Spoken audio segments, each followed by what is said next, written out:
दस पुत तेरा हैड डाउन कास तो चंगा भला हसदा सी मौन कास तो आ जेड़े दरवाजे विच बोर्ड चक्की खड़े आ मैं चंगी तरह जानदा आ कौन कास तो कुछ इत्थे चांदी चमकाउणा चाहुंदे ने कुछ तैनूं फड़ थल्ले लाउणा चाहुंदे ने कुछ कन्याए इत्थे भुखे फेमदे नाम लैके तेरा अगे आउणा चाहुंदे ने मुसीबत तां मर्दां ते पैंदी रहिंदी ऐ दबी ना तू दुनिया स्वाद लैंदी ऐ नाले जेड़े रस्ते ते तू तुरिया इत्थे बदनामी हाई रेट मिलूगी नित कंट्रोवर्सी करेट मिलूगी धर्मां दे नाम ते डिबेट मिलूगी सच बोलेगा तां मिलू 295 जे करेगा तरक्की पुत हेट मिलूगी नित कंट्रोवर्सी करेट मिलूगी धर्मां दे नाम ते डिबेट मिलूगी सच बोलेगा तां मिलू 295 जे करेगा तरक्की पुत हेट मिलूगी अज कई विचों सभ्याचार जुट के जड़ा खड़ा दिंदा ए विचार उठ के लगे रब जिमें हथ खड़े कर गया पढ़ा जदों सुबह अखबार उठ के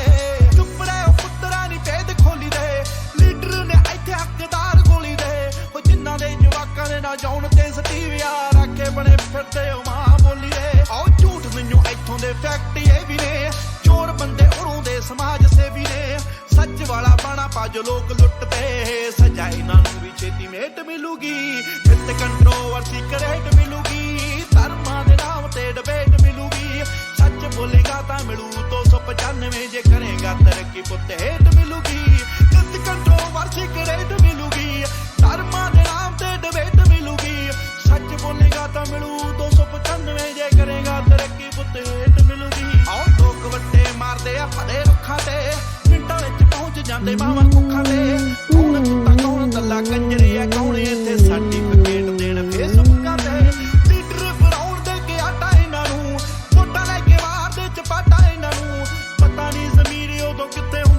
साले बोलदे नी शर्म दा घाटा इन्हां नूं देखदे नूं देण लोक तारी रख के हो करदे की गाला इत्थे दाड़ी रख के हो तेरी अते ओदी मां च फर्क है की अकल इन्हां नूं थोड़ी लेट मिलूगी नित कंट्रोवर्सी करेट मिलूगी धर्मां दे नाम ते डिबेट मिलूगी सच बोलेगा तो मिलू 295 करेगा तरक्की पुत हेट मिलूगी तू हुण तक अगे तेरे दम करके इत्थे फोटो नहीं खिचाउंदा कोई चम करके कौन किन्ना रब च यकीन रखदा लोग करदे ऐ जज ओदे काम करके झुकिया जरूर होया कोडा तां नहीं पग तेरे सिर ते तू रोडा तां नहीं एक गल पुछ इन्हां ठेकेदारां नूं साडा भी है पंत कल्ला थोड़ा तां नहीं आओ कंदियां सियासतां नूं दिलों कढ दिओ यो यो यो यो यो यो यो यो यो किसे बच्चे सिर नहीं केस लभणे नहीं तां तुहानूं छेती ऐसी डेट मिलूगी नित कंट्रोवर्सी करेट मिलूगी धर्मां दे नाम ते डिबेट मिलूगी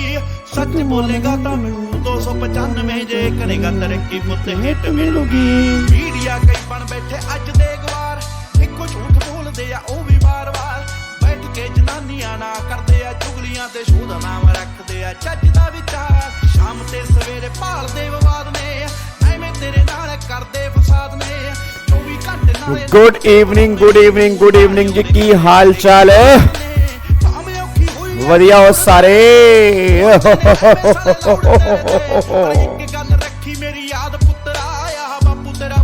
प्राउड तेरे ते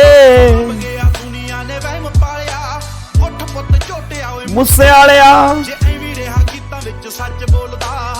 चलो जी वेरी गुड इवनिंग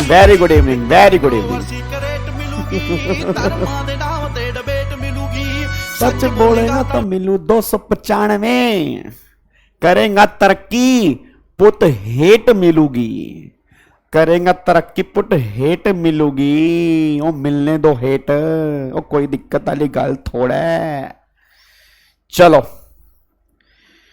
चलो जी चलो चलो चलो चलो चलो चलो चलो चलो चलो चलो चलो चलो आ जाओ मेरे यारों मेरे भिंडी मेरे शिमला मिर्च कलर के बच्चों के हाल चाल है भाई बढ़िया है सर जी आप हमारे लिए आईपीएल नहीं देखते हम आपके लिए तुम देखो मैं तुम्हारे लिए आईपीएल नहीं देखता तुम मेरे लिए पढ़ने आ जाते हो कितने अच्छे बच्चे हो तुम है ना चलो बहुत बढ़िया जी तो आ जाओ फटाफट से सारे के सारे बच्चे क्या हाल चाल है आपके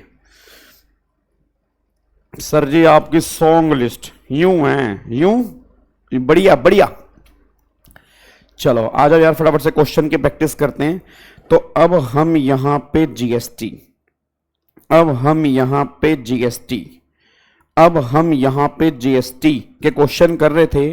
और कल आई थिंक हमने क्वेश्चन नंबर 16 तक कर लिया था ना, कल मैंने क्वेश्चन नंबर 16 तक कर लिए थे, ठीक है ना। कल हमने क्वेश्चन नंबर 16 तक कर लिए थे और क्वेश्चन नंबर 17 से आपको मैंने होमवर्क दिया था। और ये तो मुझे कंफर्म ही है क्वेश्चन नंबर 17 तुम्हें डाउट आएगा ही आएगा, तो कोई दिक्कत वाली बात नहीं है। मेरे होते डाउट भी आ गए तो क्या दिक्कत है, गाबा सर बैठे नहीं क्या, ठीक है जी। चलो तो एक बार फटाफट से क्वेश्चन नंबर 17, क्वेश्चन नंबर 17 एक बार हम यहां पे देखते हैं। फिर क्वेश्चन नंबर 18 है, क्वेश्चन नंबर 19 है। उसके बाद फिर आपको मैंने होमवर्क दिया था क्वेश्चन नंबर 22, आपको मैंने होमवर्क दिया था। और उसके बाद फिर हमारा ये चैप्टर खत्म हो जाएगा, फिर हम नए चैप्टर के ऊपर आएंगे। और नया चैप्टर जो है वो हमारा है कंपोजिशन लेवी का जी, ठीक है। चलो अब एक बार सारे के सारे बच्चे फटाफट से आ जाओ जी, एक बार सारे के सारे बच्चे फटाफट से यहां पे आओ। क्वेश्चन नंबर 17 पढ़ते हैं। क्वेश्चन नंबर 17 क्या जी, आ जाओ एक बार क्वेश्चन नंबर 17 पे आओ। क्वेश्चन नंबर 17 क्या जी, इधर देखो ध्यान से। क्वेश्चन नंबर 17 क्या कह रहा है, क्वेश्चन नंबर 17 कह रहा है चांद, ओए हो चांद मेरा दिल, चांद नहीं हो तुम। तो चांद की बात कर रहा है, चांद की बात कर रहा है। कई लोग कहते हैं ना कि तुम तो मेरे चांद हो, तो इसमें खुश होने की बात नहीं है। इसका मतलब पता क्या है, वो तुम्हें कह रहा है तुम दागी हो। दागी का मतलब क्या है कि चांद में दाग होते हैं, तुम्हारे मुंह में दाग ही दाग है। तो हम खुश रहते हैं कि वो हमें चांद कह रहा है कि हाय मेरी चांद सी महबूबा है, मतलब मेरी महबूबा दागी है, उसके मुंह पे दाग ही दाग है, उसको लगता है कि चांद बोल रहा है मेरा बंदा मेरे को। चलो अब एक बार फटाफट से यहां पे आओ जी। तो सिंपल सी बात ये निकल के आ रही है कि यहां पे चांद इज ए मैन्युफैक्चरर। तो चांद क्या है, चांद एक मैन्युफैक्चरर है, चांद एक मैन्युफैक्चरर है। चांद एक मैन्युफैक्चरर है of paper product having factory eight Pune, उसके पुणे में एक फैक्ट्री है महाराष्ट्र में। और केला और बेला, नाम भी देख लो, केला और Bela of Mumbai Maharashtra are appointed as agent to sell the product on the behalf of Chand with the condition that both of them guarantee the realisation of payment from the buyer. अच्छी बात है। फिर वो कह रहा है both Kela and Bela provide short-term borrowing facility to the buyer for timely payment of dues against supply made to them, and this they charge to interest from the ultimate buyer. While Kela raise invoice in the name of Chand or Bella raise invoice in his own name. In light of provision contained in para 3 of schedule 1 of CGST, kindly explain treatment of interest charged by Kela and Bella in the above mentioned cases. अब सुनो ध्यान से मैं कहना क्या चाह रहा हूं। मेरा पूरी क्लास से क्वेश्चन है, सारे के सारे बच्चे आंसर दें। पहले मुझे बताओ ये पैरा 3 कौन सा है, याद करो ये पैरा 3 कौन सा है। याद करो शेड्यूल 1 में हमने पैरा 3 किया था और पैरा 3 था प्रिंसिपल टू एजेंट और एजेंट टू प्रिंसिपल, अगर आपको याद आ रहा हो। वहां पर मैंने कहा था कि अगर प्रिंसिपल एजेंट को सप्लाई करेगा या एजेंट अगर प्रिंसिपल को सप्लाई करेगा तो उस केस में पैरा 3 में वो काम सप्लाई बन जाएगा, चाहे वो सप्लाई विदाउट कंसीडरेशन ही क्यों ना हो। बट वहां पर एक बात आपको मैंने बताई थी कि एजेंट जो है वो एजेंट वाली कैटेगरी में तब कवर होगा जब वो अपने नाम से इनवॉइस काटेगा। मतलब सिंपल सी बात है, फॉर एग्जाम्पल मान लो ये मिस्टर एक्स है और ये मिस्टर वाई है। हेलो भाई साहब, ओए ओए चिंटू इधर, ये मिस्टर एक्स है और ये मिस्टर वाई है। अब एक्स वाई कहता है कि मैं तेरे बिहाफ पे सामान बेच दूंगा। अब अगर वाई कह रहा है मैं तेरे बिहाफ पे सामान बेच दूंगा और वाई अगर इनवॉइस एक्स के नाम से काट रहा है, तो फिर गवर्नमेंट कह रही है वाई जो है ना वो एक्स का एजेंट नहीं है एज पर पैरा 3। मतलब एज पर पैरा 3 वाई एजेंट वाली कैटेगरी में तब कवर होगा अगर वाई जब एक्स के बिहाफ पे आगे सामान बेचेगा और इनवॉइस अगर वाई अपने नाम से काटेगा। अगर इनवॉइस अपने नाम से काटेगा वाई, फिर तो पैरा 3 एप्लीकेबल होगा प्रिंसिपल टू एजेंट वाले केस में। और अगर वाई अपने नाम से इनवॉइस नहीं काटेगा, वो एक्स के नाम से काटेगा, फिर पैरा 3 वहां पे एप्लीकेबल नहीं होगा। ये सारी बातें हम रेगुलर बैच में डिस्कस कर चुके हैं। अब एजेंट की ना कई सारी कैटेगरी होती हैं। कमीशन एजेंट भी होता है, ठीक है, उसके बाद सेलिंग एजेंट भी होता है, बाइंग एजेंट भी होता है, ब्रोकरेज एजेंट भी होता है, और एक एजेंट उसमें से होता है, एक एजेंट उसमें से होता है, उस एजेंट का नाम जो है, उस एजेंट का नाम है दैट इज डेल क्रीडेरे एजेंट। अब बच्चा ये बात कह रहा है सर ये डेल क्रेडिरे एजेंट क्या होता है? डेल क्रेडिरे एजेंट एक तरह का गारंटर है, मतलब ऐसा एजेंट जो तुम्हें गारंटी देता है। किस चीज की गारंटी? कि अगर बायर तुम्हें पेमेंट नहीं करेगा उसके बिहाफ पे मैं तुम्हें पेमेंट करूंगा। जैसे फॉर एग्जाम्पल मान लो मैं तुम्हारा एजेंट हूं, ठीक है, सुनो, ओए ओए इधर सुनो, मैं तुम्हारा एजेंट हूं। अब मैंने तुम्हारा सामान बिकवाया और मैंने तुम्हें वादा किया कि अगर ये बायर तुमको पेमेंट नहीं करेगा ना, इसके बिहाफ पे मैं तुम्हें पेमेंट करूंगा, तुम टेंशन बिल्कुल मत लेना। ये गाबा की जुबान है, ये गाबे की जुबान है, सुन ले मेरी बात। अरे क्या कहने लग रहा रे? अरे इधर देख, क्या कहने लग रहा कि अगर ये बंदा थाना पेमेंट ना करेगा ना, ये गाबे की जुबान है, गाबा थाना पेमेंट करेगा। अब अगर मैंने बोल दिया कि मैं थाना पेमेंट करूंगा, तो मैं आपको गारंटी दे रहा हूं उसके बिहाफ पे मैं पेमेंट करूंगा। अगर वो तुम्हें पेमेंट नहीं करेंगे तो मैं बन जाऊंगा डेल क्रेडिट एजेंट। क्या बोलते हैं इसको? डेल क्रेडिट एजेंट बोलते हैं। अब इसके बिहाफ पे ऑब्वियस सी बात है ये एजेंट यहां पे कुछ कमीशन चार्ज करेगा। भाई यहां पर वो क्या करेगा? एजेंट जो है कुछ इंटरेस्ट चार्ज करेगा, कुछ कमीशन चार्ज करेगा, वो बात एक अलग है। बट सिंपल सी बात यहां पे निकल के आ रही है कि अगर मैं, मान लो अगर मैं तुम्हें गारंटी दे रहा हूं बायर के बिहाफ पे, क्या गारंटी दे रहा हूं कि अगर वो पेमेंट नहीं करेगा तो मैं तुम्हें पेमेंट करूंगा, तो गवर्नमेंट ये बात करी है, वो डेल क्रेडिट एजेंट है। अब एक बात मेरे को सोच के बताओ, अब यहां पे उसने वही बोला जी, उसने क्या बोला है? उसने यहां पर साफ साफ बोला है कि उसने 2 एजेंट अपॉइंट किए और इस कंडीशन पे एजेंट अपॉइंट किए कि भाई साहब अगर ये पेमेंट नहीं करेगा तो आप मुझे पेमेंट करोगे। अच्छा, अब ये एजेंट क्या करते हैं? ये एजेंट आगे बायर्स को बोरोइंग भी देते हैं, मतलब पैसे भी देते हैं और उस पैसे पर इंटरेस्ट भी चार्ज करते हैं। अब जो ये पैसे दे रहे हैं उस पैसे पर इंटरेस्ट भी चार्ज कर रहे हैं, तो क्वेश्चन ये निकल के आ रहा है उस इंटरेस्ट का ट्रीटमेंट क्या होगा। तो पहली बात तो ये समझ लो, पहले मैं ये फाइंड आउट करना है कि क्या वो पैरा 3 में कवर भी होंगे या नहीं होंगे। अगर पैरा 3 में कवर होंगे उस केस में ट्रीटमेंट अलग होगा, अगर पैरा 3 में कवर नहीं होंगे उस केस में ट्रीटमेंट अलग होगा। पहले मेरे को सारे बच्चे बोल दो। अब यहां पर केला जो है, कहां पे है केला? अब जो केला है ना, केला क्या करता है? इनवॉइस रेज करता है चांद के नाम से। अब बताओ, केले ने इनवॉइस रेज किया चांद के नाम से, तो क्या केला पैरा 3 में कवर होएगा? हेलो भाई साहब, ओए सुनो, केले ने इनवॉइस रेज किया चांद के नाम से, तो क्या ये पैरा 3 में कवर होएगा? नहीं कवर होएगा। अच्छा, बेला जो है, बेला ने इनवॉइस रेज किया अपने नाम से, तो क्या ये पैरा 3 में कवर हो जाएगा? यस, ये पैरा 3 में कवर हो जाएगा। तो भाई ये तो पैरा 3 में कवर नहीं होगा, तो इसके इंटरेस्ट का भी यहां पे कोई ट्रीटमेंट नहीं होगा, और ये पैरा 3 में कवर होगा, इसके इंटरेस्ट का ट्रीटमेंट होगा। इंटरेस्ट को हम बोलते हैं सप्लाई ऑफ सर्विस। याद आ रहा है? याद करो, मैंने कहा था जहां पर मनी का यूज होगा। मनी का यूज का मतलब क्या है कि अगर कोई लोन दिया, उस लोन पे इंटरेस्ट मिल रहा है, वैसे वो इंटरेस्ट एग्जम्प्ट है, बट इंटरेस्ट जो है वो सर्विस वाली कैटेगरी का पार्ट बनेगा। तो एक बार यहां पे चेक करते हैं उसने क्या बोला है। तो ये बात कहना चाह रहे हैं कि जो केला और बेला है वो डेल क्रेडिट एजेंट है, ठीक है, और Chand as they guarantee the payment to the supplier, a del credit agent fall under the एबमिट ऑफ एजेंट अंडर पैरा 3, ठीक है। उसके बाद उसने बोला if the invoice for supply of goods is issued by DCA in his own name, however if the invoice for supply of goods is issued by supplier to the customer either himself or through DCA, the DCA is not an agent in terms of para 3 of schedule 1, while Bela is an agent of Chand in the terms of para 3। मतलब बेला जो है वो agent है but केला नहीं है, क्योंकि केला जो है वो उसके नाम से इनवॉइस रेज कर रहा है। क्या बात समझ में आ रही है? उसके बाद देखो फिर वो कहना चाह रहा है where the DCA is not an agent, जहां पर डीसीए एजेंट नहीं है, the temporary short term loan being provided by DCA to the buyer is a supply of service by the DCA to the recipient on principal to principal basis and it is an independent supply, said supply specifically exempted from tax, thus interest charged by Kela is not an independent supply and exempt from tax. उसके बाद उसने बोला where the DCA is an agent under para 3, the temporary short term credit being provided by DCA to the buyer no longer retain at its character to an independent supply and is subsumed in the supply of goods by DCA to the recipient. The value of the interest charge for such credit is included in the value of supply of goods by DCA to the recipient. Thus interest charged by Bela will be includable in the value of goods supplied by it. क्या कहना चाह रहे हैं जी? उसने दो बातें बोली हैं, कह रहे जहां पर तो पैरा 3 नहीं लगेगा। अच्छा, पैरा 3 कहां पर नहीं लगेगा जी? पैरा 3 जो है वो इस केस में नहीं लगेगा जहां पर केला है। पैरा 3 कहां पे लगेगा प्लीज? पैरा 3 कहां पे लगेगा? वो लगेगा बेला वाले केस में। तो केला वाले केस में नहीं लगेगा, बेला वाले केस में लगेगा।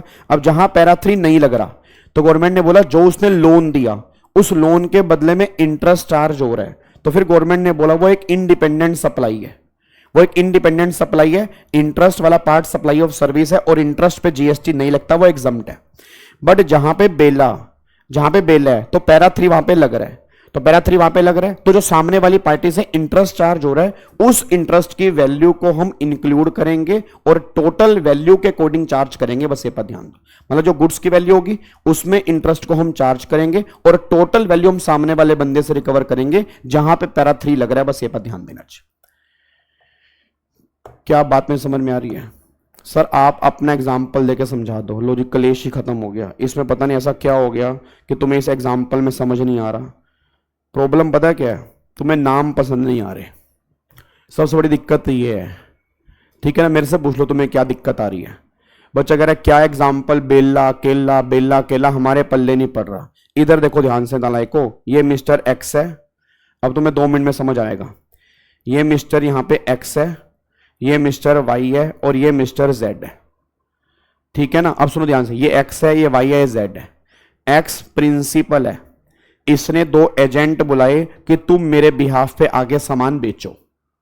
बात मेरी समझ में आ रही है? इसने 2 एजेंट बुलाए कि तुम मेरे बिहाफ पे आगे सामान बेचो और इनको बोला कि भैया अगर सामने वाले बंदे, मतलब जिसको तुम सामान बेचोगे, अगर वो पेमेंट नहीं करेंगे तो उनके बिहाफ पे तुम्हें पेमेंट करनी पड़ेगी। तो ऐसे जो एजेंट होते हैं उनको डेल क्रेडेरे एजेंट कहते हैं। डेल क्रेडेरे एजेंट का मतलब ये होता है कि अगर बायर पेमेंट नहीं करेगा तो बायर के बिहाफ पे ये एजेंट जो है वो इसको पेमेंट करेंगे, ये वादा कर रहे हैं जी। तो इस एजेंट को हम क्या बोलते हैं? Del credere agent. बट ये पैरा 3 में कब कवर होंगे? ये पैरा 3 में तब कवर होंगे जब ये आगे सामान बेचेंगे तो अपने नाम से इनवॉइस काटेंगे। अगर ये अपने नाम से इनवॉइस काटेगा तो पैरा 3 लगेगा। अगर ये इनवॉइस प्रिंसिपल के नाम से काटेगा, फिर प्रिंसिपल टू कंज्यूमर सप्लाई है, फिर इस एजेंट को बीच में कवर नहीं करेंगे, यहां पे पैरा 3 नहीं लगेगा। अब वही बात यहां पे वो कहना चाह रहा है। उसने बोला जी एक जो एजेंट है वो अपने नाम से इनवॉइस काट रहा है, दूसरा एजेंट अपने नाम से इनवॉइस नहीं काट रहा। तो जो एजेंट अपने नाम से इनवॉइस काट रहा है वहां पर पैरा 3 लगेगा। जो इनवॉइस अपने नाम से नहीं काट रहा, वो प्रिंसिपल के नाम से काट रहा है, वहां पे पैरा 3 नहीं लगेगा। अब जहां पे पैरा 3 नहीं लगेगा तो उसने आगे लोन दिया, उस लोन पे इंटरेस्ट लिया, तो वो एक इंडिपेंडेंट सप्लाई है, इंटरेस्ट पे जीएसटी लगता नहीं है, इंटरेस्ट एग्जम्प्ट है। ये बात आपको मैंने रेगुलर बैच के अंदर भी बताई थी। और जहां पे पैरा 3 लगेगा तो सामने वाले बंदे से इंटरेस्ट चार्ज हो रहा है, तो जब वो उससे गुड्स की वैल्यू लेगा उसमें वो इंटरेस्ट की वैल्यू भी जोड़ देगा और टोटल वैल्यू सामने वाले बंदे से रिकवर कर लेगा। बस वो ये बात कहना चाह रहे हैं। क्या बात मेरे समझ में आ रही है? तो ये वो कहना चाह रहे हैं। तो बस ये बात ध्यान दो, ये उसके अंदर और कुछ भी नहीं है, बिल्कुल बेसिक सा है। तुम्हें जो मेन मेरे को लग रहा है, तुम्हें डेल क्रेडेरे एजेंट ये टर्म तुम्हें समझ में नहीं आ रही थी। तो ये टर्म क्या होती है? ये टर्म ये होती है कि जिसके अंदर वो एजेंट हमें गारंटी देते हैं कि अगर सामने वाला बायर तुम्हें पेमेंट नहीं करेगा तो हम तुम्हें पेमेंट करेंगे। इसको डेल क्रेडेरे एजेंट बोलते हैं। ठीक है। सप्लाई ऑफ सर्विस का मतलब जो इंटरेस्ट वाला पार्ट है मेरे बच्चे, सप्लाई ऑफ सर्विस का मतलब है जो इंटरेस्ट वाला पार्ट है।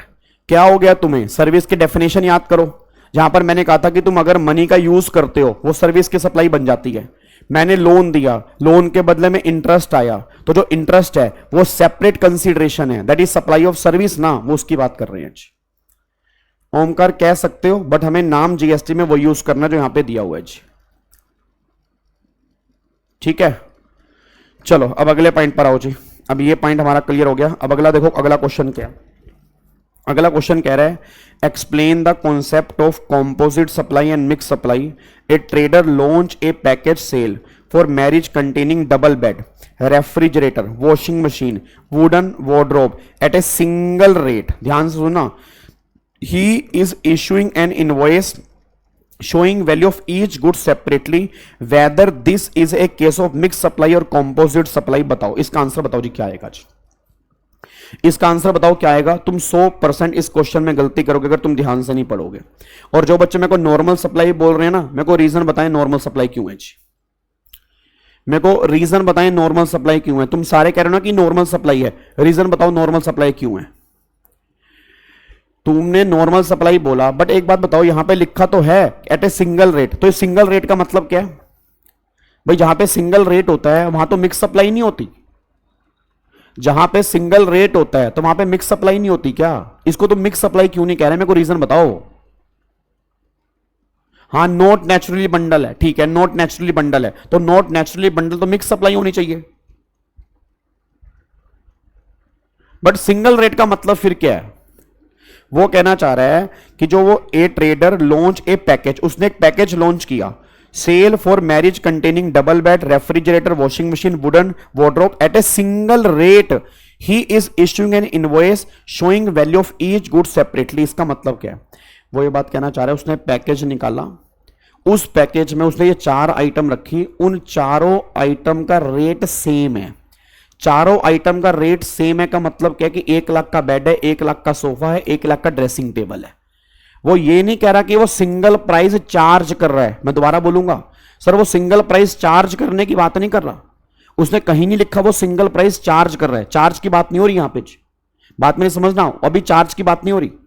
और फिर उसने नेक्स्ट लाइन के अंदर क्या बोला कि वो अलग अलग प्राइस चार्ज कर रहा है इनवॉइस के अंदर। तो जब वो अलग अलग सेपरेटली शो कर रहा है तो फिर तो सिंपल सी बात है, गवर्नमेंट ने बोला ना ये कॉम्पोजिट सप्लाई है ना ये मिक्स सप्लाई है। तो पहले उसने कॉम्पोजिट सप्लाई की डेफिनेशन लिखी, फिर मिक्स सप्लाई की डेफिनेशन लिखी, फिर उसने बोला नोट नेचुरली बंडल तो हैं बट इनवॉइस सेपरेटली शो कर रहा है। तो अगर हर आइटम का सेपरेटली शो कर रहा है तो अलग अलग रेट एप्लीकेबल होंगे। ये नॉर्मल सप्लाई में कवर होगा, मिक्स सप्लाई में कवर नहीं होगा। क्या बात मेरी समझ में आ रही है? अच्छा, मुझे नहीं पता आप में से कितने बच्चे मेरी बात को कल सिंसियर तरीके से ले रहे थे। घर में झूठ मत बोलना, किसने आधा घंटा क्वेश्चन को लिख के देखा था? क्योंकि मेरे रेगुलर बैच में तो बुरा हाल चल रहा है भाई। जो वो रेगुलर बैच वाले बच्चे बोल रहे सो बैठे हैं ना मेरे सामने, मैं बता रहा हूं तुम्हें, बुरा हाल चल रहा है जी। आंसर अभी भी yes, no, okay, not okay, done, काम, खत्म, ऐसे आंसर आ रहे हैं जी। मुझे नहीं पता वो कम समझेंगे।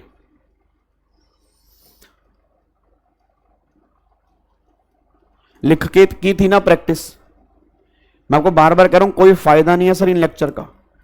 मैं सही बता रहा हूं सर, इतनी मेहनत मैंने आज तक यूट्यूब पे कभी नहीं की है, इतनी मेहनत मैंने आज तक यूट्यूब पे कभी नहीं की है। और मैं इसलिए नहीं कर रहा कि मार्केट में मेरे कॉम्पिटिटर है तो मैं मेहनत कर रहा हूं सर, मैं स्टार्टिंग से करता हुआ आ रहा हूं, चाहे सामने कोई कॉम्पिटिटर हो चाहे कोई ना हो, मेरा फर्ज है मुझे अपना बेस्ट देना चाहिए। बात मेरी समझ में आ रही है ना? तो मैं कोई भीड़ का हिस्सा नहीं हूं, मैं अपना काम कर रहा हूं और मैं इसलिए कर रहा हूं, मैं तुम्हारे लिए कर रहा हूं कि मुझे तुम्हारे पेरेंट्स के चेहरे पे स्माइल देखनी है। मेरी सारी मेहनत पे पानी फिर जाएगा अगर तुम लिखने की प्रैक्टिस नहीं करोगे। सही बता रहा हूं सर, इतनी मेहनत में दोबारा मुझे नहीं पता मैं कर पाऊंगा नहीं कर पाऊंगा। तो प्लीज आपसे रिक्वेस्ट है, डेली आधा घंटा लिखने की प्रैक्टिस करो, तभी फायदा होगा क्वेश्चन करने का। बस ये पर ध्यान दो जी। हाँ बस, बहुत बढ़िया जी, थैंक यू सो मच। अगले पॉइंट पर आओ, एक बार आप क्वेश्चन नंबर 19 पे आओ जी। एक बार आप क्वेश्चन नंबर 19 पे आओ जी।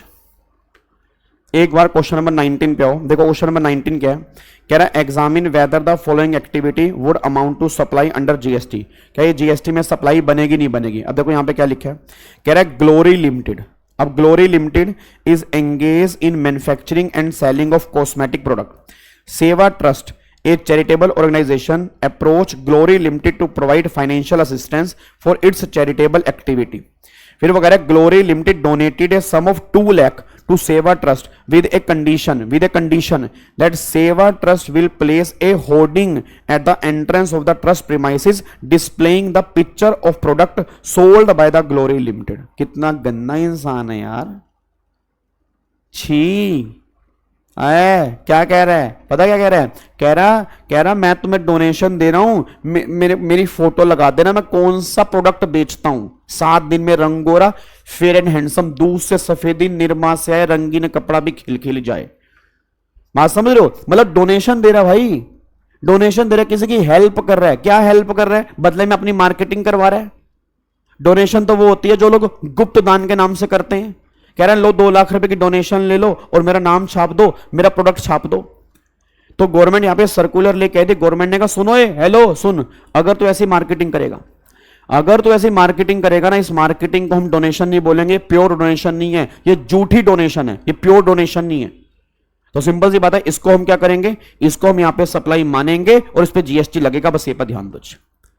क्या बात मेरी समझ में आ रही है? बट अगेन अगेन अगेन अब तुम आंसर तो दे के आ जाओगे। इट इज ए सप्लाई, लिखना क्या है? तो लिखना ये है, देखो ये लिखना है मेरे बच्चे, ये लिखना है एक बार। अंडरस्टैंडिंग लो क्या लिखा है? An activity qualify as supply under GST only if for a consideration and it is in course or furtherance of business. The donation received by charitable organization are treated as consideration only when there is an obligation on part of the recipient of the donation to do anything. Since in given case the display of product sold by the donor Glory Limited in a charitable organization premise aims an advertisement promotion of the business, it is supply for a consideration in the course or furtherance of business and thus qualify the supply under GST law. बस ये पर ध्यान देना चाहिए। क्या बात मेरी समझ में आ रही है? क्या आपको बात मेरी समझ में आ रही है? तो डोनेशन नहीं है, ये धोखा है। अगले पॉइंट पर आओ। अगला पॉइंट क्या कह रहा है? कह रहा है mister Swami, a Swami of Chennai is working as a manager with ABC Limited. He consulted Jacob and Company of London and took its advice for buying a residential house in Mumbai and paid them consultancy fee 200 UK pound for their import of service. अयो Rama, service बाहर से लेता और 200 pond देता। मैं service लेता, अपने घर के लिए सर्विस ली मैंने, बाहर 200 पौंड दिए। अब 200 पौंड लेके मैं सर्विस देता तो आपको नहीं लगता कि ये सप्लाई बन जाता? इंपोर्ट ऑफ सर्विस 7-1B तुम्हें याद आता? हबीबी, हाँ हबीबी 7-1B याद है? 7-1B import of service with consideration in the course और फर्दरेंस ऑफ बिजनेस, चाहे हो या ना हो, वो 7-1B में सप्लाई बन जाएगा जी। क्या बात मेरी समझ में आ रही है जी? क्या आपको बात मेरी समझ में आ रही है? तो सप्लाई बन जाएगा 7-1B के अंदर। बट हाँ, ये सप्लाई जो है वो नोट इन द कोर्स और फर्दरेंस ऑफ बिजनेस में है। तो मैंने तुम्हें कहा था कि वो एग्जाम्प्ट हो जाएगी। OIDAR की सर्विस जो है वो टैक्सेबल होती है जी। ठीक है जी। साउथ इंडियन हूं प्लीज भाई, कौन मजाक उड़ा रहा है यार? ये तो देखो अपनी अपनी मानने की बात है। मैं अपने आप को गाबा ढाबा बाबा बोलता रहता हूं, मेरे को तो कोई मजाक नहीं लगता। अब तुम अगर आपको लग रहा है कि मैंने आपकी भाषा का मजाक उड़ाया, मैं माफी चाहता हूं, बट मैं एक नॉर्मल वे में बोल रहा था भाई। ऐसे अगर दिल पे लोगे बातें तो कैसे बातें बनेंगी बताओ यार? दिल पे मत लो यार। और मैं कौन होता हूं मजाक उड़ाने वाला? हद हो गई यार। ऐसे कैसे काम चलेगा मेरे बच्चे? ठीक है जी। चलो अब अगले पॉइंट पर आओ जी। अब नेक्स्ट क्वेश्चन के ऊपर आओ। नेक्स्ट क्वेश्चन ये रहा क्वेश्चन नंबर 22 सप्लाई के चैप्टर का लास्ट क्वेश्चन। ठीक है जी। 22 सप्लाई के चैप्टर का लास्ट क्वेश्चन यहां पे देखो जी। कह रहा है examine the whether following activity would amount to supply under GST. आपको बताना है क्या ये सप्लाई बनेगा नहीं बनेगा जी। वो कह रहा है कि आपको बताना है कि सप्लाई बनेगा या नहीं बनेगा। वो कह रहा है mister Sonu from Chandigarh purchase a water cooler from Malhotra brothers of Hoshiarpur for 25,000 rupees to donate it to a temple situated in Hoshiarpur. Mister Sonu directed Malhotra brother to engrave the words on the water cooler donated by Mr. Sonu from Chandigarh and dispatch the water cooler directly to the temple। बताओ जी। अब मेरे को सारे बच्चे क्या ये supply बनेगा नहीं बनेगा? क्या ये सप्लाई बनेगा नहीं बनेगा? सारे बच्चे फटाफट से बोल दो। क्या यहां पे कोई तुम्हें मार्केटिंग की स्मेल आ रही है?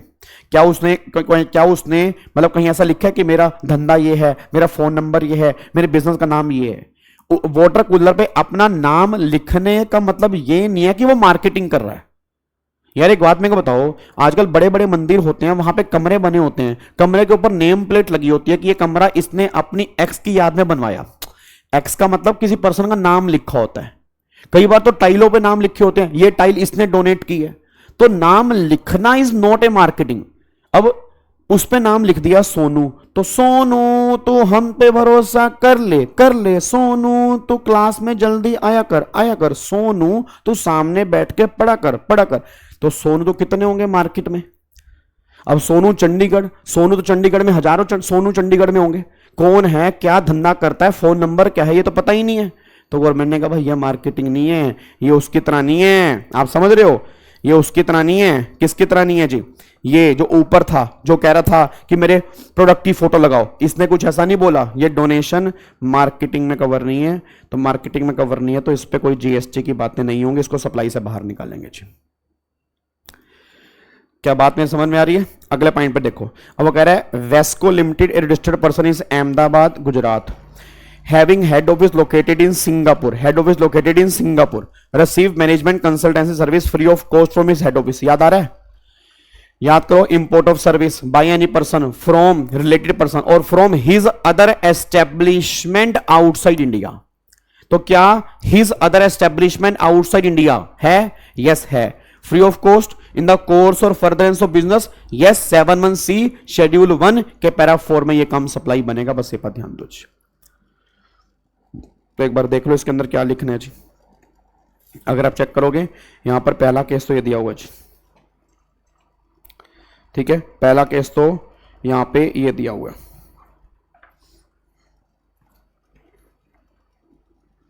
क्या आपको बात समझ में आ रही है जी? ठीक है. पहला केस तो उसने ये दिया हुआ है, उसके बाद सेकंड केस उसने यहां पर ये दिया हुआ है. अब सेकंड केस तो वही है, इन द अपना एस्टेब्लिशमेंट आउटसाइड इंडिया, तो 7(1)(c) के पैरा 4 में काम सप्लाई बन जाएगा जी. डन. इसको लॉक कर दें तो अब जाके हमारे सप्लाई के क्वेश्चंस ऑलमोस्ट यहां पे खत्म हो जाते हैं जी. तो मेरे को लग रहा है कि अब सप्लाई के चैप्टर में आपको दिक्कत नहीं होगी. इट मींस अगर इंडिविजुअल सप्लाई के चैप्टर में से क्वेश्चन बनता है, मैं उम्मीद करता हूं कि आप सारे बच्चे सही करके आएंगे. बस एक बार लिखना सीख लो. मैं आपसे बार बार कह रहा हूं कि अभी भी टाइम है. बाद में गिल्ट फील हो, अभी उस गिल्ट को खत्म कर दो, नहीं तो फिर बाद में गिल्ट फील होगा कि हमने गाबा सर की बात क्यों नहीं मानी. चाहे देख देख के लिख लो, मुझे फर्क नहीं पड़ता, बट लिखना सीख लो. सच्ची में कसम से तुम्हें बहुत कम बच्चों को लिखना आता है, बस मैं आपको बार बार कह रहा हूं जी. ठीक है जी. चलो अब एक बार फटाफट से यहां पे आ जाओ जी. अब हमारे हैं नए चैप्टर के ऊपर, तो यहां पे अब सारे के सारे बच्चे आओ. अब यहां पे हमारा चैप्टर जो हम स्टार्ट कर रहे हैं दैट इज कॉम्पोजिशन स्कीम जी. आओ जी, इधर देखो ध्यान से. अब यहां पे आ रहा है कॉम्पोजिशन स्कीम. ये चैप्टर भी मोस्ट इंपॉर्टेंट है. कंफर्म आपके एग्जाम में 5 नंबर का इसमें से क्वेश्चन बनेगा ही बनेगा जी. कंफर्म क्वेश्चन बनेगा जी. ठीक है जी. चलो अब एक बार फटाफट से यहां पे आओ जी. अब क्वेश्चन नंबर 1 ध्यान से पढ़ना. क्वेश्चन नंबर 1, जल्दबाजी मत करना और ये मत सोचना है क्वेश्चन तुमने पहले किए हुए हैं, तो इस चक्कर में जल्दबाजी मत करना. कुछ पॉइंट्स ऐसे होते हैं जो दोबारा पढ़ने पर फिर समझ में आते हैं, तो क्वेश्चन बहुत ध्यान से पढ़ना. इधर देखो ध्यान से. कह रहा है सुल्तान एंड सन्स. सुल्तान समझ गए? सुल्तान, हाँ, ए पार्टनरशिप फर्म है in Nagpur Maharashtra, is a warehouse of a taxable product P. अब वो टैक्सेबल प्रोडक्ट पी है and product Q exempt by way of a notification. Product P जो है वो टैक्सेबल है, क्यू जो है एग्जम्प्ट है. In the state of Maharashtra it's aggregate turnover in the preceding financial year 130 lakh रुपए है. इसकी एग्रीगेट टर्नओवर जो है वो 130 लाख पे है. The firm wish to opt for composite scheme under subsection 1 and 2 of section 10. However, its accountant is of the view that a person engaged in making supply of exempted goods is not eligible for said scheme. वगैरह discuss करो. Assume the Sultan and Sons is not engaged in manufacturing of goods notified under 10(2). मतलब वो पति को ईंटें मारो, वो goods की मैन्युफैक्चरिंग नहीं कर रहा, तो अच्छी बात है. पहले मैं कभी ये बताओ, क्या ये स्कीम ले सकता है?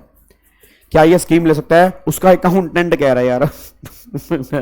आप बताओ यार. अकाउंटेंट यार, एक बात, अकाउंटेंट कह रहा है नहीं ले सकता. अकाउंटेंट कह रहा है नहीं ले सकता यार. बताओ यार, यार क्या बात कर दी यार. अकाउंटेंट कह रहा है नहीं ले सकता, कह रहा तू एग्जम्प्टेड सप्लाई कर नहीं ले पाएगा. अरे अकाउंटेंट पढ़ा नहीं ना गाबा सर से.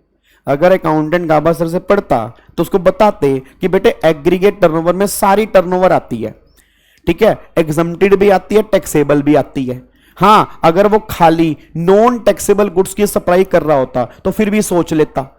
अब वो टैक्सेबल भी कर रहा है, एग्जम्प्टेड भी कर रहा है, दोनों की एग्रीगेट टर्नओवर 130 लाख रुपए है. तो भाई किस तरह कहने लग रहा है कि वो एलिजिबल नहीं है? बिल्कुल एलिजिबल है. 150 लाख तक की टर्नओवर है, 150 लाख तक की टर्नओवर है. तो अकाउंटेंट बिल्कुल गलत कह रहा है जी, बिल्कुल गलत कह रहा है. तो यहां पे देखो ये अकाउंटेंट जो है not valid as per law, not valid as per law, वो एज पर लॉ वैलिड नहीं है. तो aggregate turnover of Sultan sons does not exceed 1.5 crore. Further it is engage in making only intrastate supply, वो intrastate supply कर रहा है. Product P supply by it is taxable. Product Q supply is leviable to tax through exempted by notification. Therefore it is eligible for composite scheme in the current financial year. बस ये पर ध्यान दो. क्या बात मेरे समझ में आ रही है? क्या प्रखर को मेरी बात समझ में आ रही है? पक्का पक्का, कोई दिक्कत तो नहीं है? बस हाँ, ये बिल्कुल सही आंसर दिया, बट ये लिख के नहीं आना कि तुम एज पर अपना माई ओपिनियन अकाउंटेंट इज नालायक, ही इज नालायक बच्चा, हाँ भिंडी कलर का बच्चा, शिमला मिर्च कलर का बच्चा, बस ये लिख के नहीं आना तुमने। हाँ, ये भी लिख के नहीं आना, ही इज झोला छाप अकाउंटेंट, ऐसे ऐसे वर्ड पेपर में यूज नहीं करने मेरे बच्चे, ठीक है? पेपर कैंसिल हो जाता है। और जो तुम पेपर में हरकतें करके आते हो ना, पहले पेज पे छोटा सा लिख के आते हो राम, मत लिख के आना, ठीक है ना? जो राम भगवान को तुम बिठा के आते हो पेपर के ऊपर कि हे राम भगवान पेपर के ऊपर बैठ जाओ, अब आप ही पेपर करना। राम भगवान भी कहते बेटे तू तैयारी करके आया है ना, बस तू टेंशन मत ले, मैं तेरे साथ। तो राम भगवान को, गणेश जी को, ओम नमः शिवाय को, भोलेनाथ को इस पे बिठाना नहीं है, कई बार पेपर कैंसिल हो जाता है, ठीक है ना? फिर बाद में तड़पते हो, फिर कहते हो राम जी मैंने तो आपको पेपर पे ऊपर बिठाया था, आपने मेरे साथ ऐसा क्यों कर दिया? राम जी मैं आपसे गुस्सा हूं, राम जी ने कहा था मत बिठा मेरे को, मैं वैसे ही सही हूं। तो एक काम, हरकतें मत करके आना, ठीक है ना? अपना बेस्ट दे के आना, राम जी वहीं पे हैं जी राम जी वहीं पे हैं, ये हरकतें मत करके आना वहां पे। चलो अगला क्वेश्चन नंबर 2 पढ़ो जी, अगला क्वेश्चन नंबर 2 पढ़ो, आ जाओ। क्वेश्चन नंबर 2 देखो वहां पे क्या है। क्वेश्चन नंबर 2 कह रहा है a person availing composition scheme under section 10(1)(10)(2) of CGST in Haryana during a financial year cross the turnover of 1.5 crore in the month of December. लो जी, उसने अपनी टर्नओवर 1.5 करोड़ रुपए के दिसंबर के महीने में क्रॉस कर ली। वो कह रहे will he be allowed to pay tax under composition scheme for the remainder of the year that is till 31 March. बताओ, सही कह रहा है? बताना, बोलता क्यों नहीं है? सही कह रहा है? बोलना, बोलता क्यों नहीं है? सही कह रहा है? मुंह में दही जमा रखी है क्या? बोलना, सही कह रहा है क्या? कह रहा दिसंबर में क्रॉस हो गया, 31 मार्च तक स्कीम लूंगा। तेरे घर का राज है क्या? तेरे घर का राज है, हैं? क्यों लेगा तू दिसंबर मार्च तक स्कीम भाई? जब प्रोविजन ये बात कह रहा है इमीडिएटली स्कीम छोड़नी पड़ेगी, जैसे 150 लाख की टर्नओवर क्रॉस होगी अगली बार से जीएसटी लगेगा। नहीं तेरे घर का राज है, तू मार्च तक स्कीम लेगा, हैं? किसने बोला तेरे को? तेरी मर्जी नहीं चलेगी यहां पे। देखो उसने यही बोला सर, मेरी भावनाओं को समझने की कोशिश करना। अच्छा, कहीं मैं ऐसे बोल रहा होता हूं कि पापा कमरे में तो नहीं आते, कहीं बोलता हूं कि कैसा टीचर है पागल सा, कैसे बोलते, इसको पढ़ाना नहीं आता क्या, इससे मत पढ़ा करो गाबे से, ऐसे तो नहीं बोलते। उनको बोल दिया करो कि पापा देख लेंगे गाबा सा, टेंशन ना लो आप, ठीक है? तो देखो यहां पे जी, तो यहां पे वो कह रहे हैं जी नो नो, ये तो उसने वो आंसर देते जितना हम लिख के आते, इतना तो हम लिख के आते। आगे वाला देखो क्या है जी, अब आगे वाला तुमने नो तो लिख लिया। The option to pay tax under composition scheme lapse, वो कह रहे lapse from the day on which the aggregate turnover of the person availing composite scheme of goods during the financial year exceed the specified limit. Once the cross the threshold, he is required to fail intimation. उसको intimation file करनी पड़ेगी कि भैया मेरे को normal scheme में आना from the scheme in the prescribed within 7 days of the occurrence of such event. Every person who has furnished such intimation may electronically furnish at the common portal a statement in prescribed form containing detail of stock of input and input contained in semi finished or finished goods held in stock. मतलब जितना stock उसके पास बचा हुआ है वो सारा stock उसको बताना पड़ेगा। रीजन, क्योंकि अब वो कॉम्पोजिट स्कीम से बाहर हो रहा है। अच्छा ये बताओ, ये मेरे को बताओ कि ये क्यों पूछ रहे हैं वो तुमसे, ये बताओगे ये क्यों पूछ रही है जी? मेरा पूरी क्लास का क्वेश्चन है, ये तुम बताओगे वो क्यों पूछ रहे हैं। याद हमने एक पॉइंट किया था कि अगर कॉम्पोजिट स्कीम से नॉर्मल स्कीम में आ रहे हो तो जितना तुम्हारा आईटीसी बचा है वो तुम्हें रिवर्स करना पड़ेगा। हेलो भाई साहब, आंटी जी, हेलो आंटी जी, अंकल जी, हेलो, ओए भाई साहब इधर। ये कह रहा है जी कि अगर आप कॉम्पोजिट से नॉर्मल स्कीम में जा रहे हो तो जो भी तुम्हारा स्टॉक बचा होता है तो उसका आईटी से रिवर्स करना होता है ना, इसलिए वो तुम यहां पे कह रहे हैं। इसलिए वो ये बात कहना चाह रहे हैं कि हमें पूरी डिटेल दो, तुम्हारा कितना स्टॉक बचा है, कितना सामान तुम्हारा बचा है, उसकी डिटेल तुम्हें हमें बतानी पड़ेगी। अकॉर्डिंगली हम तुम्हारा फिर आईटीसी जो है वो ऑब्वियस ही बात है हम यहां पे रिवर्स मतलब आईटीसी तुम्हें देंगे जी, ठीक है ना। रिवर्सल या जो आईटीसी तुम अवेल करोगे वो इसके बेस पे अवेल करोगे। आईटीसी में सेक्शन 18 हमने किया था वो उसकी बात कर रहे हैं जी।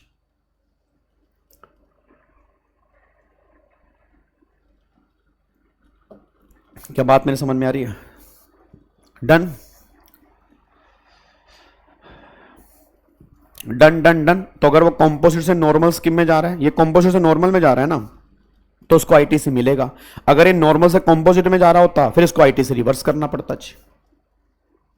ठीक है, इसलिए वो तुमसे स्टॉक मांग रहे हैं। आगे आओ जी, ये क्वेश्चन नंबर 3 इंपॉर्टेंट है भाई। क्वेश्चन नंबर 3 पेपर के लिए इंपॉर्टेंट है। अवेल करेंगे, अवेल इस केस में अवेल करेंगे। कॉम्पोजिट से नॉर्मल स्कीम में जा रहा है ना, इस केस में अवेल करेंगे। मेरा बच्चा, मेरा भिंडी, मेरा शिमला मिर्च कलर का बच्चा है।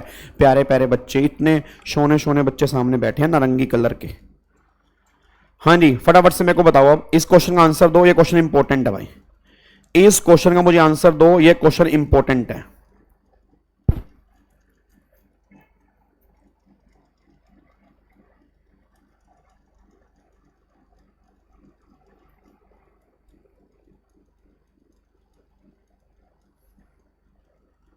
हाँ जी,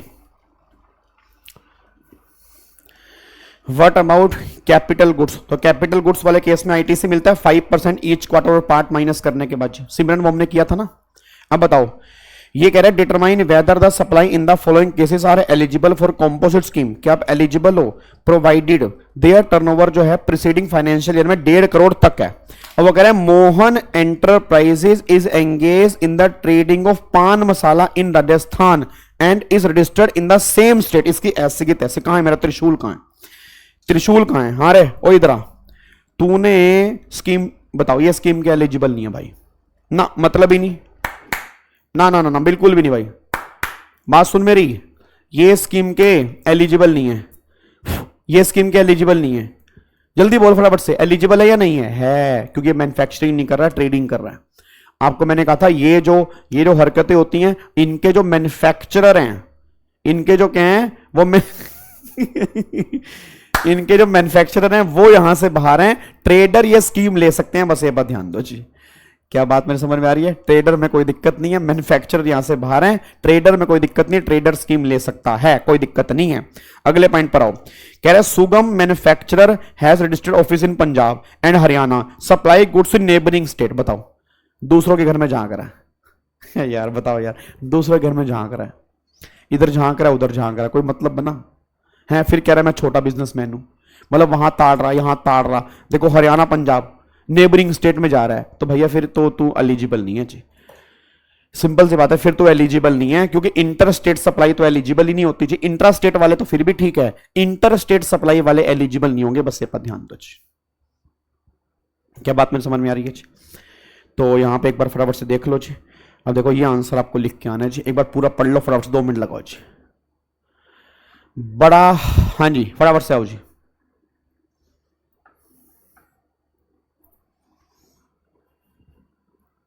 सर आपको बहुत एक्सपीरियंस लगता है, मेरी ऑब्जर्वेशन बहुत तेज है भाई, मेरी ऑब्जर्वेशन बहुत तेज है। ठीक है, चलो फटाफट से पढ़ो जी। तो देखो उसने वही लिखा है कि अगर आप मैन्युफैक्चरर हैं, अगर आप मैन्युफैक्चरर हैं तो उस केस में आप नहीं ले पाएंगे। अगर आप ट्रेडर हैं आप उस केस में ले सकते हैं, तो यहां पे आप स्कीम ले सकते हो। और दूसरा नॉट एलिजिबल है, क्योंकि वो इंटर स्टेट सप्लाई कर रहा है, इसलिए वो नॉट एलिजिबल है जी। ठीक है जी, चलो अब अगले पॉइंट पर आओ जी। क्वेश्चन नंबर 4 का आप मुझे आंसर दो, सारे के सारे बच्चे। क्वेश्चन नंबर 4 पढ़ो फटाफट से, शाबाश शाबाश शाबाश शाबाश शाबाश। क्वेश्चन नंबर 4 पढ़ो जी, क्वेश्चन नंबर 4 पढ़ो फटाफट से जी। क्वेश्चन नंबर 4 क्या कह रहा है? कह रहा है Subramaniam enterprise has 2 registered place of business in Delhi.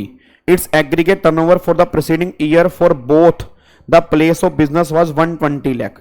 It wished to pay tax under composition scheme 10(1) 10(2) for one of the place of business in the current year, while under normal levy for other. You are required to advise Subramaniam Enterprise whether he can do so.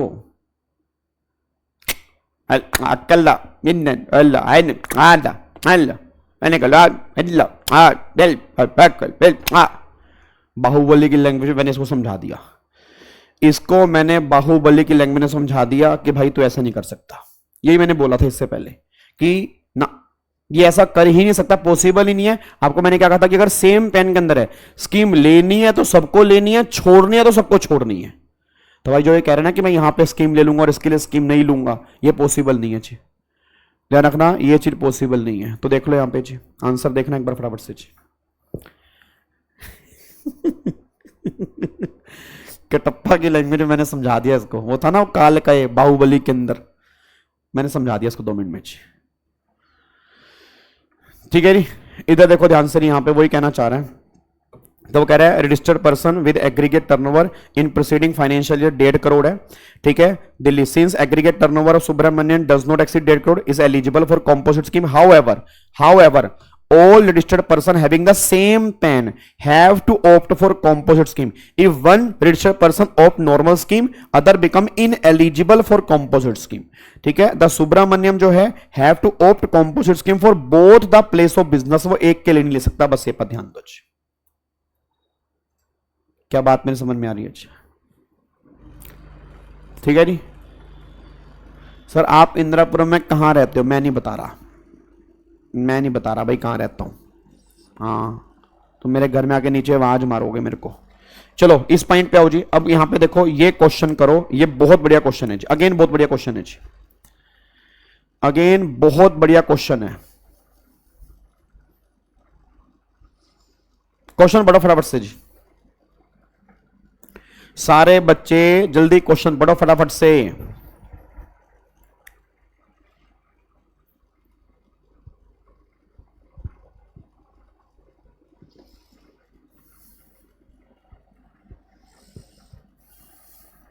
जल्दी करो फटाफट से जी।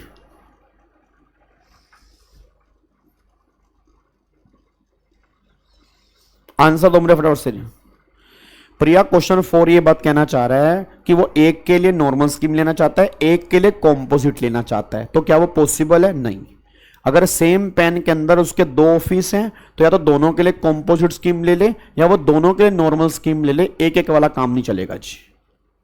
हाँ जी, eligible under 10(2)(a) ले सकता है। आना एक बार क्वेश्चन देखते हैं क्या कह रहा है। कह रहा है mister Ajay has a registered repair centre है where electronic goods are repair service. His repair center is located in state of Rajasthan and is not engaged in making any interstate supply of service. Okay.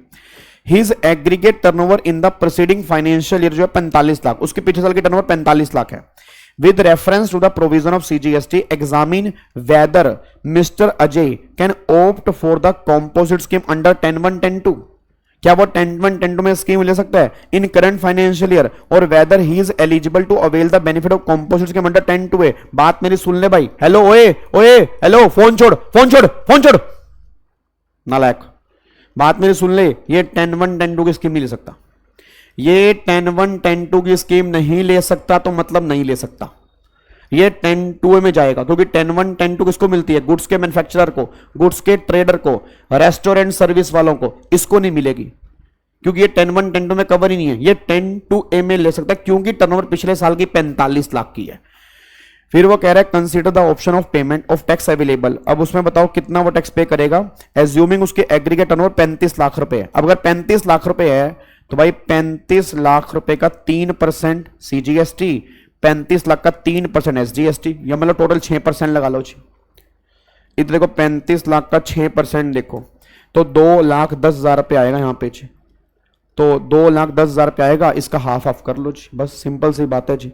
फिर उसने बोला will your answer be different if mister Ajay procure few item required for providing repair service from neighbouring state. हाँ कोई दिक्कत नहीं है, कोई दिक्कत नहीं है, प्रोक्योर तो कर सकता है। अरे यार क्या इंटर स्टेट परचेज नहीं कर सकता? ओए मेरे लाल गोपाल, ओए मेरा राजा बेटा, ओ मेरा राजा बेटा, क्या इंटर स्टेट परचेज नहीं कर सकता? कर सकता है। इंटर स्टेट सेल नहीं कर सकता, परचेज तो कर सकता है, कोई दिक्कत ही वाली बात ही नहीं है। सर 20 लाख की एग्जम्पशन नहीं मिलेगी, नहीं मिलेगी, वो तब मिलती है जब पहला साल होता है। जब पहला साल होता है ना वो तब मिलती है, जब वो नया नया बिजनेस स्टार्ट करता है वो तब मिलती है। ठीक है ना, तो इंटरस्टेट परचेज में कोई दिक्कत नहीं है, परचेज कर सकता है। चलो जी, तो भाई साहब इतना बड़ा आंसर लिखा है। पहले तो इसने 10(1), 10(2) एक्सप्लेन किया, ठीक है, उसके बाद फिर ये 10 to A एक्सप्लेन किया भाई साहब, फिर उसने आंसर दिया, मतलब पहले 10-1 10-2 पूरा एक्सप्लेन किया, फिर 10 to A एक्सप्लेन किया, फिर जाके उसने आंसर दिया, तब जाके इसको 5 नंबर मिलेंगे। बोलो 3% मेरे बच्चे, टोटल 6% है ना, तो 6% का हाफ 3% CGST 3% SGST, या टोटल 6% लगा लो, बात तो एक ही है जी। पहले तो नाम में ऐसा रख रखा है सोजा, how to identify the rate, जब आपकी नींद खुलेगी तो आपको रेट पता लगेगा, नाम ही तुम्हारा सोजा है। सोजा, सुन मेरी बात, पहले जाग जा, जाग जा तो सर्विस वाले केस में आ जा, 10 to A में आ जा, वहां पे रेट 6% है, 6% है, फिर तू सो जा। एक तो नाम भी तुम खतरनाक रख लेते हो ना, सोजा, पिंकी, पापा की परी, इधर देखो ध्यान से नालायक, नाम भी तुम पता नहीं कहां कहां से चूज करके लाते हो अपने नाम। क्वेश्चन नंबर 6 पढ़ो जी फटाफट से, जल्दी क्वेश्चन नंबर 6 पढ़ो। अच्छा कल की क्लास में सुन लो, कल की क्लास में क्वेश्चन कौन से करेंगे, कल की क्लास में हम क्वेश्चन करेंगे टाइम ऑफ सप्लाई वाले, कल की क्लास में क्वेश्चन करेंगे टाइम ऑफ सप्लाई वाले, और उसके बाद फिर हम क्वेश्चन करेंगे वैल्यूएशन वाले जी। तो कल सारे टाइम ऑफ सप्लाई पढ़ के आना और वैल्यूएशन वाला चैप्टर पढ़ के आना जी। अरे 3% यार क्या हो गया तुम्हें, 6% टोटल रेट है ना, 6% है ना सर्विस वाले केस में, जाके 10 to A देखो पहले, तो 6% टोटल है, तो 3% CGST 3% SGST, नालायक पता नहीं क्या हो गया तुम्हें, 10 to A की बात नहीं हो रही, 10 to A में रेट कितना है, 6% है, तो 6% का हाफ करो, 3-3%, नालायक। क्वेश्चन नंबर 6 पढ़ो फटाफट से, क्वेश्चन नंबर 6 पढ़ो।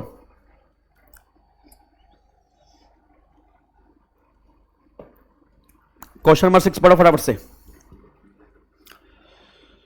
क्वेश्चन नंबर 6 पढ़ो, आंसर दो मुझे फटाफट से जी।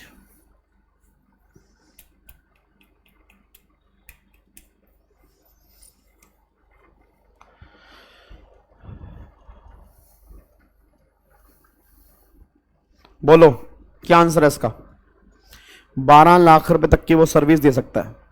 उसने क्वेश्चन में मांगा क्या है, उसने क्वेश्चन के अंदर मांगा क्या है, वो कह रहा है United electronic A registered dealer is supplying all types of electronic appliance in the state of Karnataka. उसके एग्रीगेट टर्नओवर पिछले साल के जो 120 लाख की है। Firm also expect to provide repair and maintenance service, वो कुछ सर्विस भी देना चाहते हैं। तो पहले वो कह रहे हैं whether the firm can opt under section 10(1) 10(2), क्या वो ऑप्ट कर सकते हैं, यस कर सकते हैं, कोई दिक्कत वाली बात नहीं है। फिर अगर यस तो क्या वो सर्विस दे पाएंगे, बिल्कुल दे पाएंगे। कितनी दे पाएंगे, 120 लाख रुपए का 10%, 12 लाख रुपए और 5 लाख रुपए, विच एवर इज हायर। तो 12 लाख रुपए तक की वो सर्विस करंट ईयर में दे सकते हैं, बस ये पर ध्यान दो जी। तो 12 लाख रुपए तक की सर्विस ये दे सकते हैं जी। हाँ तो परीक्षा तुमने पता नहीं क्यों नहीं पढ़ा, फिर सो गई होगी उस टाइम, क्योंकि 10 to A तो हमने क्लास में किया था। अब नींद लग गई होगी तुम्हारी, एक बार नोट्स चेक करो पहले, तुम्हें पता लगेगा क्यों नहीं पढ़ा, नालायक। यहां पे देखो री फटाफट से। अब यहां पे पहली बात तो उसने बोला एलिजिबल है, पहली बात तो उसने क्या बोला, एलिजिबल है जी, ठीक है, उसने बोला एलिजिबल है। और फिर यहां पर उसने बोला 10% वाला, यहां पे 12 लाख रुपए तक की वो सर्विस दे पाएगा, बस ये पर ध्यान दो जी, ठीक है। तो पहली बात तो वो एलिजिबल है, और दूसरी बात 12 लाख रुपए तक की वो सर्विस दे पाएगा, बस ये पर ध्यान दो। Sir service provider goods provide करे तो लिमिट, अगर सर्विस प्रोवाइडर गुड्स प्रोवाइड करे तो टोटल लिमिट 50 लाख की है। अगर मेन काम सर्विस के साथ में थोड़े से गुड्स देने हैं तो टोटल 50 लाख के अंदर ही कवर होंगे, बस ये पर ध्यान दो जी। हाँ 12 लाख रुपए की लिमिट जो है वो टोटल में इंक्लूड होगी, 150 लाख के अलावा नहीं है। मतलब 12 लाख रुपए की जो सर्विस वो सप्लाई कर सकते हैं ना, टोटल लिमिट जो है वो 150 लाख ही है। 150 लाख के अंदर 12 लाख तक की सर्विस है और बाकी गुड्स हैं, बस ये पर ध्यान दो जी। सर्विस भी इंटरस्टेट नहीं दे सकते, ओनली इंट्रास्टेट। सर्विस वाले केस में भी इंटरस्टेट अलाउड नहीं है, बात समझ में आ रही है, ओनली इंट्रास्टेट है, बस ये पर ध्यान दो। आगे देखो, इसकी टर्नओवर निकालो फटाफट से। वैसे हमने मैराथन में किया था जी, वैसे हमने ये मैराथन में किया था। सर इस पर टैक्स कैसे निकालेंगे, जो 12 लाख तक की सर्विस है उसका 1% लेंगे जी। जो 12 लाख तक की सर्विस है उस पर 1% रेट लगता है, और जो बाकी गुड्स है उस पर भी 1% लगता है जी। सर टर्नओवर 140 लाख होती तो सर्विस देना चाहिए तो कॉम्पोजिशन स्कीम में एलिजिबल रहेगा? बिल्कुल एलिजिबल रहेगा, क्योंकि टर्नओवर तो पिछले साल की 140 लाख है ना, हमें तो करंट ईयर में देखना है। तो करंट ईयर में वो 14 लाख तक की सर्विस दे सकता है और बाकी के वो गुड्स दे सकता है। बताओ ये टर्नओवर कितनी है? ये क्वेश्चन हमने उसके अंदर मैराथन के अंदर भी किया था, ये क्वेश्चन हमने मैराथन के अंदर भी किया था, ये बात ध्यान देना चाहिए अगर आपको याद आ रहा हो। तो 50 लाख है, उसमें 10 लाख की इंटरेस्ट रेट, तो कोई दिक्कत नहीं, इंटरेस्ट रेट कर सकते हो। फिर 70 लाख में 30 लाख रुपए इंटरेस्ट और डिस्काउंट के हैं, तो 30 लाख बाहर निकाल दो, 30 लाख बाहर निकाल दो, 40 लाख लेने हैं। फिर ये इनवर्स सप्लाई आरसीएम वाली, इनवर्स सप्लाई आरसीएम वाली हम नहीं लेते, एक्सपोर्ट लेते हैं, तो 5 लाख ये 40 और 5 45 और 50 95 लाख रुपए की तुम्हारी टर्नओवर बनेगी। तो 95 लाख रुपए की टर्नओवर है तो आप एलिजिबल हो जाएंगे कॉम्पोजिट स्कीम की, कोई दिक्कत वाली बात ही नहीं है जी। क्या बात मेरी समझ में आ रही है जी? पक्का पक्का, कोई दिक्कत तो नहीं है। चलो अब अगले पॉइंट पर आओ जी।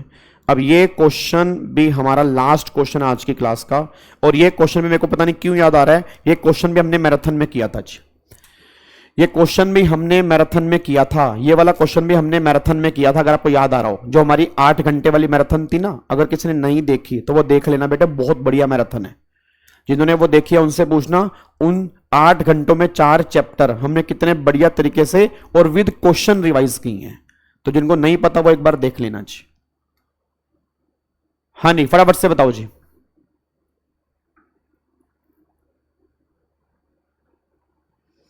याद है वाला क्वेश्चन? अब यहां पे एक बार चेक करो जी। हाँ जी, यहां एक बार फटाफट से यहां पे चेक करो, देखो वो क्या कह रहा है। कह रहा है जी, registered dealer of Andhra Pradesh trading in different types of machinery and its related different type of service. Their aggregate turnover for the preceding financial year जो है 22-23 में sale of machinery की 1.32 करोड़ है. It was first year of business, so they had not started for providing service. अच्छी बात है, but वो इस साल में सर्विस देना चाहती हैं 6,25,000 रुपए की, तो क्या वो सर्विस दे सकती हैं? कोई दिक्कत वाली बात ही नहीं है। हेलो भाई साहब, ओए वो 6.25 लाख की सर्विस देना चाहती हैं। मैं कहता हूं, अरे सुनती हो अजी, मेरे नालायक को सुनते हो? वो कह रहा है 6.25 की, मैं कह रहा हूं आप 13,20,000 रुपए तक की सर्विस दे सकते हैं। 1,32,00,000 का 10%, तो 13,20,000 रुपए तक की सर्विस दे सकते हो तुम। 6.25 लाख तो बहुत कम बोल रहे हो। तो भाई साहब कोई दिक्कत वाली बात नहीं है, आप सर्विस दे सकते हो, कोई दिक्कत नहीं है। और हां, अगर आप दूसरी स्टेट से सामान परचेज कर रहे हैं तो भी कोई दिक्कत नहीं है। इंटर स्टेट परचेज अलाउड है, इंटर स्टेट परचेज अलाउड है। तो बस हमें यही बताना है, क्या वो एलिजिबल है? बिल्कुल एलिजिबल है। सेक्शन 10(1) 10(2) में एलिजिबल है, वो 10(2) में एलिजिबल नहीं है, 10(1) 10(2) में एलिजिबल है। और 13,20,000 रुपए तक की वो सर्विस दे सकती है, देखो यहां पे। और इंटर स्टेट परचेज में कोई दिक्कत ही नहीं है, वो दूसरी स्टेट से सामान परचेज कर सकती है। यस सुमित, इनफ है जी, ठीक है। हाँ बिल्कुल आदित्य, बिल्कुल ठीक है। तो फाइनली अब जाके हमारा कॉम्पोजिशन स्कीम का चैप्टर पूरा खत्म हो चुका है।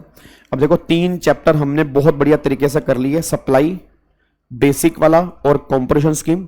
कल वाली क्लास में हम ये टाइम ऑफ सप्लाई का चैप्टर करेंगे। अगेन इसमें से भी क्वेश्चन 5 नंबर का बनता है। ये देखने में आसान लगता है, बट जब पेपर में क्वेश्चन बनते हैं तो बच्चा गलत करके आता है। और मैं तुम्हें इतनी प्रैक्टिस करवा दूंगा ना तुम्हारे पेपर से पहले, उसके बाद तो देखो तुम्हारे ऊपर है यार। देखो मैं तो अपना बेस्ट दे रहा हूं, मुझे नहीं पता तुम किस लेवल की मेहनत कर रहे हो। बस वो सूर्पनखा की तरह मेरा नाक मत कटवा देना, ऐसा ना कोई सामने तो ऐसे नाक काट के मेरा भाग जाए, ये हरकत मत करना। नाक ऊंची करना, मेरी नाक कटवानी नहीं है, बस ये पर ध्यान दो, ठीक है जी। चलो तो फिर बाकी मुलाकात अब करेंगे हम कल वाली क्लास मेरी। कल हम मिलेंगे सेम टाइम पर, सेम जगह पर, टाइम ऑफ सप्लाई और वैल्यूएशन ऑफ सप्लाई के साथ। आप तब तक के लिए रिवीजन करें। Thank you so much, God bless you, take care, Jai Hind, thank you so much, bye bye, God bless you. और सारे बच्चे लाइक और कमेंट जरूर करके जाया करें, क्योंकि आपके लाइक और कमेंट ही मेरा बहुत बड़ा मोटिवेशन है। Thank you so much, bye bye.